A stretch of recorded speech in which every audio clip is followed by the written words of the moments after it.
मैं इंडिया की हूँ। मैं पाकिस्तान जाना था मुझे। मेरी शादी हुई है, मेरे पास पूरा प्रूफ है। मैं चाहे तो अभी भी आपको दिखा सकती। ભારતે દેશ છોડવા આદેશ આપ્યો છે તો પાકિસ્તાનમાં એન્ટ્રી નથી મળી રહી. હાલ બંને દેશો વચ્ચે વધી રહેલા તણાવ વચ્ચે કેટલાક પરિવારો બોર્ડર પર ફસાઈ ગયા છે.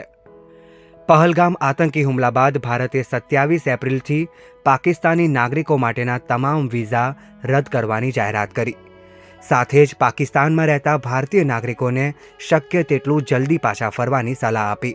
તો ભારતની કાર્યવાહીના જવાબમાં પાકિસ્તાને વાઘા બોર્ડરને તાત્કાલિક અસરથી બંધ કરી દીધી.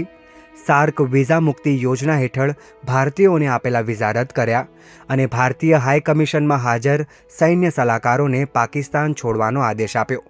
હવે આનાથી બંને દેશોના કેટલાક નાગરિકોની મુશ્કેલીઓ ચોક્કસથી વધી ગઈ છે. मैं बस यही कहना चाहती हूँ कि हाँ मुझे जाने दें, बस मुझे जाने दें। इस तरीके से तो नहीं होना चाहिए था ना। अगर ऐसा होना था तो फिर शादी क्यों होने दी? अगर जैसे शादी हो गई तो कहने का मतलब अलाउ नहीं करते ना। पहली दफ़ा मैं कैसे चली गई? बगैर वीज़ा लिए तो नहीं गई ना। मैं तार के नीचे से तो नहीं गई ना। मेरे शोहर आए हुए हैं इधर जी, मुझे लेने के लिए वो उधर आए हुए हैं. આ લોકોનું કહેવું છે કે પરત ફરવા માટેની નિર્ધારિત સમય મર્યાદાથી તેઓ પરેશાન છે. તેમને સમજાતું નથી કે હવે કરવું તો શું કરવું.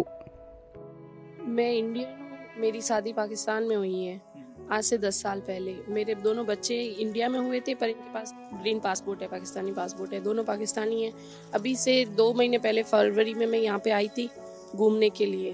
अब मैं बच्चों के साथ अभी ये जो इन्विटेशन दे दिया कि जल्दी से जल्दी 48 घंटों में जाना. मेरा पासपोर्ट इंडियन है, मेरे बच्चे पाकिस्तानी हैं, तो अब मुझे यहाँ से निकलना है, तो मैं कैसे निकलूँ? अब इमिग्रेशन के लिए जाएंगे तो पता लगेगा कि इनका क्या अपनी गाइडलाइन मिली है और कैसे जाएगा.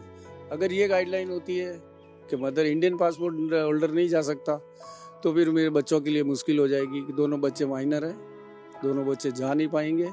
सरकार से ये अनुरोध है, इस तरह के जो केसेस हैं उसमें कुछ राहत दी जाए और कोई ना कोई रास्ता निकाला.